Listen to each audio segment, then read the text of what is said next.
बिस्मिल्लाहिर्रहमानिर्रहीम। अस्सलाम वालेकुम। मैं ज़की अब्बास हूं। नाज़रीन, आज 9 नवंबर है और हफ्ते का दिन है जबकि यमन की एक बार फिर से एंट्री हुई है।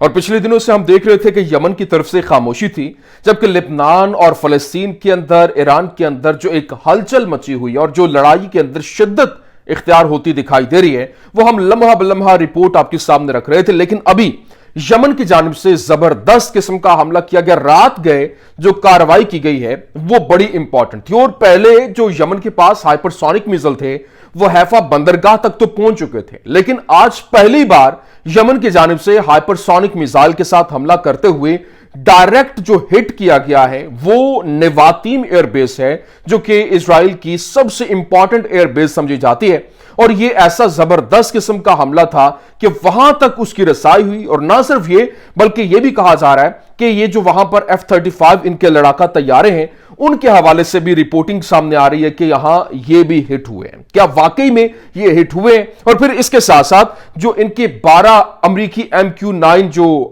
ड्रोन्स हैं उनको तबाह किया गया है। कैसे ये कार्रवाई कैसे अमल में लाई गई, ये बड़ी अहम तरीन स्टोरी है, ये भी आपके सामने रखना है। और फिर हिजबुल्लाह की जानिब से जो घातक हमले किए जा रहे हैं, लेबनानी मुजामत की जानिब से जो हमले किए जा रहे हैं, वो अपनी मिसाल आप है। क्योंकि इस वक्त जो इजरायली फौज की जानिब से दरअंदाजी की कोशिश की जा रही थी और रात गए ये कार्रवाई अमल में लाई गई, लेकिन वहां पर ऐसी घात लगाकर हमला किया गया कि बुलडोजर जो है वो तबाह हुए, गाड़ियां तबाह हुई और पूरी की पूरी जो वहां पर ब्रिगेड जिस तरह से वो एंटर हो रही थी, वहां से कैसे इनको निशाना बनाया गया, कौन सी ऐसी जबरदस्त किस्म की जो कह लें कि घात बनाते हुए उनको अपने शिकंजे में लिया गया, बड़ी अहम तरीन डिटेल्स हैं, वन बाय वन आपके सामने रखते हैं। अच्छा नाज़रीन, फर्स्ट ऑफ ऑल तो मेरी गुजारिश आपसे यह है कि इस चैनल को भी उसी तरह से सपोर्ट दीजिए जिस तरह से आपने मेरे दीगर चैनल्स को सपोर्ट किया। दोनों चैनल्स बैन हुए, एक को तो मैंने रिवाइव कर लिया है, लेकिन अभी तक वो स्टेक पे है, किसी वक्त भी वो जो है वो बैन हो सकता है, डिमोनेटाइज है। लेकिन मैं खबरें उसके ऊपर इस वजह से दे रहा हूं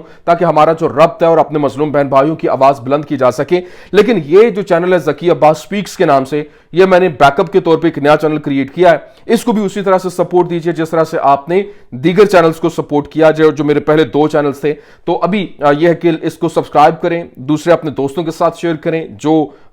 फलस्तीन के हक में आवाज जो है वो बुलंद कर रहे हैं, और ज्यादा से ज्यादा वीडियो को लाइक और कमेंट करना मत भूलिएगा। अच्छा, वीडियो का आगाज करते हैं। नाज़रीन, सबसे पहले तो मैं आपको बता दूं, देखें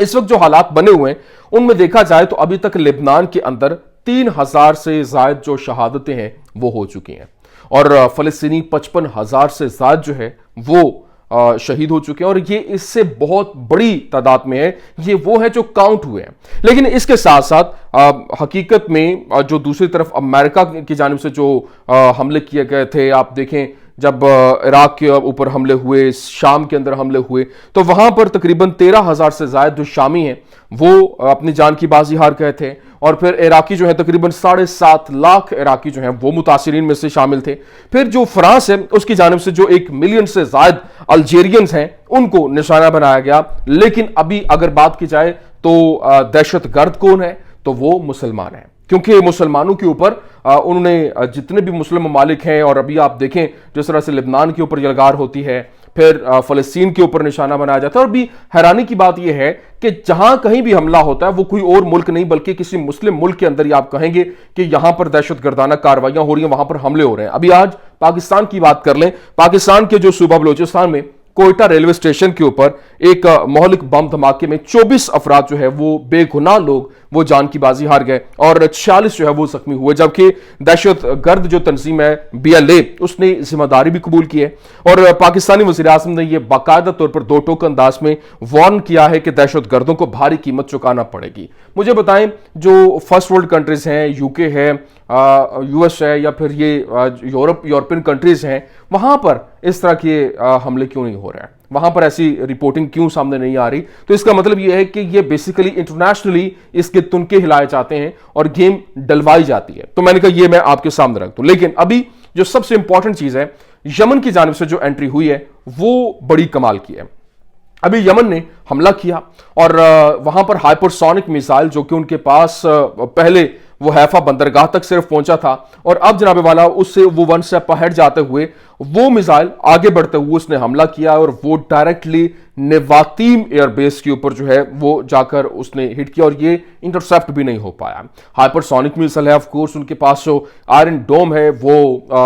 हाइपरसोनिक को इंटरसेप्ट नहीं कर पाता है। हालांकि थॉट जो एंटी इनका डिफेंस सिस्टम है वो एंटी मिसाइल डिफेंस सिस्टम है, मिसाइलों को रोकने के लिए अमेरिका का बड़ा तगड़ा समझा जाता है, वो भी हाइपरसोनिक मिसाइल को काउंटर नहीं कर पाता। तो अब जनाब वाला इस वक्त जो यमन की जानिब से मिसाइल दागा गया वो सिर्फ और सिर्फ 11 मिनट के अंदर यमन से हजारों किलोमीटर का फासला तय करके वहां पर हिट हुआ। और यह कहा जा रहा है कि वहां पर जो F-35 अभी तक जो इजराइल ने इसको कंफर्म नहीं किया, इजरायली मीडिया ने इसको कंफर्म नहीं किया, लेकिन यह कहा जा रहा है कि वहां पर जो है वो हिट हुआ और F-35 जो है उसके निशाना बनाने की खबर भी है। लेकिन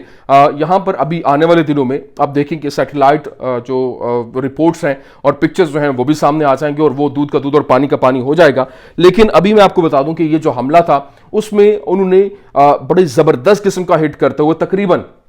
जो इनके रडार सिस्टम है और फिर इनके तकरीबन 12 MQ-9 ड्रोन जो है अमेरिका के उनको हिट किया है। और ये ज़बरदस्त किस्म की कार्रवाइयाँ थी और ये पहली बार ऐसा हुआ है कि ये इनका जो मिसाइल है वो हैफा को भी क्रॉस करते हुए इनकी सबसे इंपॉर्टेंट ये बेस समझी जाती है जहां पर भी इन्होंने कोई हमला करना होता है किसी भी मुल्क के अंदर, तो यहां से उनके जहाज उड़ते हैं और बड़ी तादाद में जो जहाज हैं वो यहां पे इनके मौजूद होते हैं। F-35 हैं, लड़ाका तैयारे जितने भी हैं, और आप अंदाजा कीजिए कि ईरान की जानिब से भी इसी बेस को निशाना बनाया गया था और यहां से बेसिकली जब इनके जहाज उड़ के गए थे शाम में और जो वहां पर उन्होंने ईरानी जो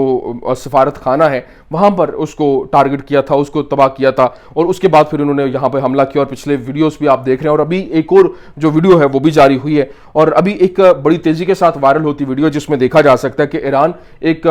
जो है वो मिसाइल तजर्बा कर रहा है और खबरें ये सामने आ रही हैं कि शुमाल मशरकी ईरान के अंदर जो शहर शाहरुद वहां से एक बड़े मिसाइल को दागा जा रहा है और ये एक ICBM मिसाइल तजर्बा जो है वो हो सकता है। ये कहा जा रहा है कि ये ICBM मतलब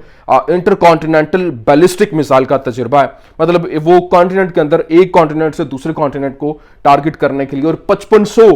किलोमीटर तक की ये मार करने वाला मिसाइल और वॉर हेड ले जाने की साथ में सलाहियत रखता है। और ये ईरान के ऊपर इल्जाम आयद किया जा रहा है कि ईरान जो है वो ये तजर्बा कर रहा है और ये सैटेलाइट भी लॉन्च हो सकता है, लेकिन अभी तक इस हवाले से कोई मुसद्दका तौर पर इतलात जो है वो सामने नहीं आई, मतलब मुकम्मल तौर पर अनसर्टेनिटी जो है वो दिखाई दे रही है कि ये है क्या और ये मामला क्या है। लेकिन ईरान की जानिब से जो है वो ये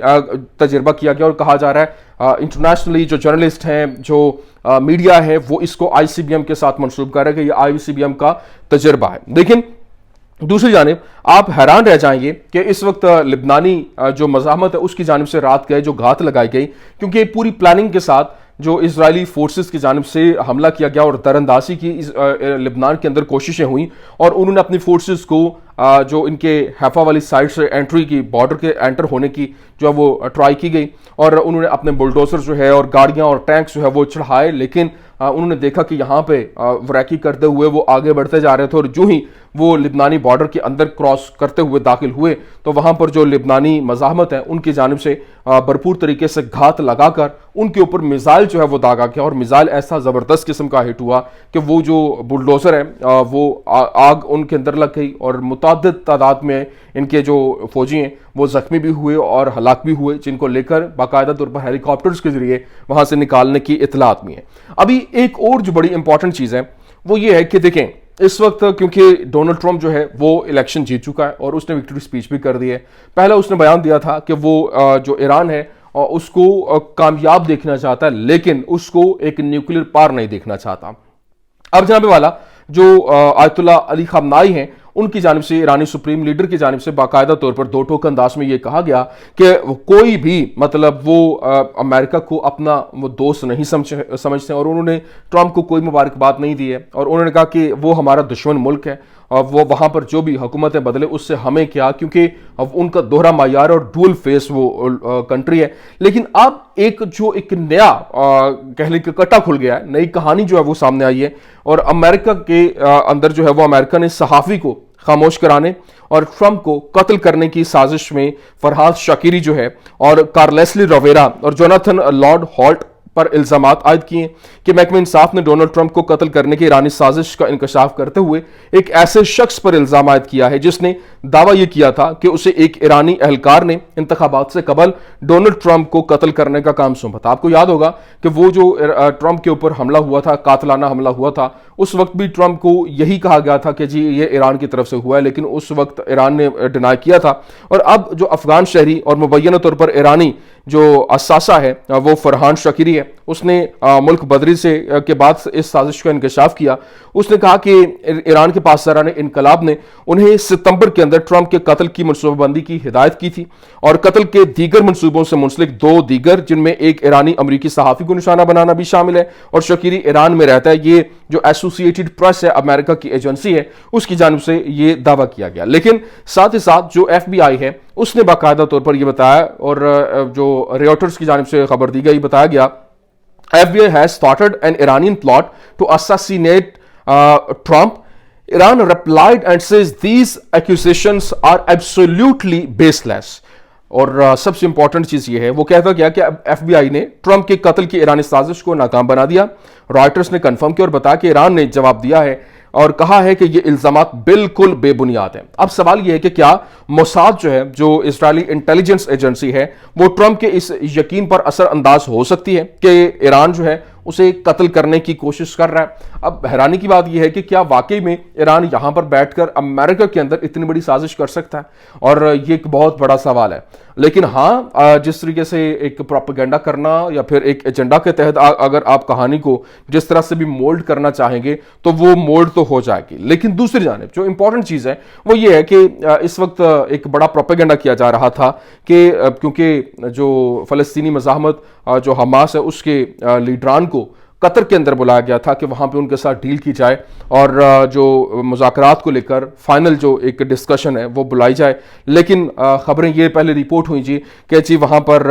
जो मुज़ाकरात के हवाले से जो कतर को लेकर फिलफोर जो फ़लस्तीनी मज़ाहमत है उसके जो लीडर्स हैं उनको फिलफोर वहां से निकलने का कह दिया गया है और क्योंकि उन्होंने जो हॉस्टेज डील है उसको मुस्तरद किया है। लेकिन अब इसकी हकीकत खुल के सामने आ गई है क्योंकि उनके जो लीडरान हैं उनके जानिब से बाकायदा तौर पर इसराइल के कान चैनल के इस दावे की तरदीद कर दी गई है और उन्होंने कहा कि कतर ने वहां जो फ़लस्तीनी मज़ाहमत के रहनुमाओं को पैगाम भेजा कि वो खुशामदीद नहीं करेंगे उन्हें और वो वहां से निकल जाएं। वो इस बात पर जोर देते हैं कि ये दावे बेबुनियाद हैं और तजवीज़ करते हैं कि इस मन घड़त मालूमात का मकसद सिर्फ और सिर्फ उलझन पैदा करना है और ये एक कह लें कि जो अवाम है उनके अंदर तफरीक और तकसीम पैदा करने का है कि ये जो मुस्लिम ममालिक हैं ये आपस में बटे पड़े हैं। तो ये इस वक्त के हालात हैं, ये इस वक्त की स्टोरी थी। मैंने कहा मैं आपके सामने रख दूं। उम्मीद करते हैं वीडियो आपको पसंद आई होगी। पसंद आने की सूरत में लाइक कीजिए, शेयर कीजिए और हमारे चैनल को सब्सक्राइब करना मत भूलिएगा। शुक्रिया।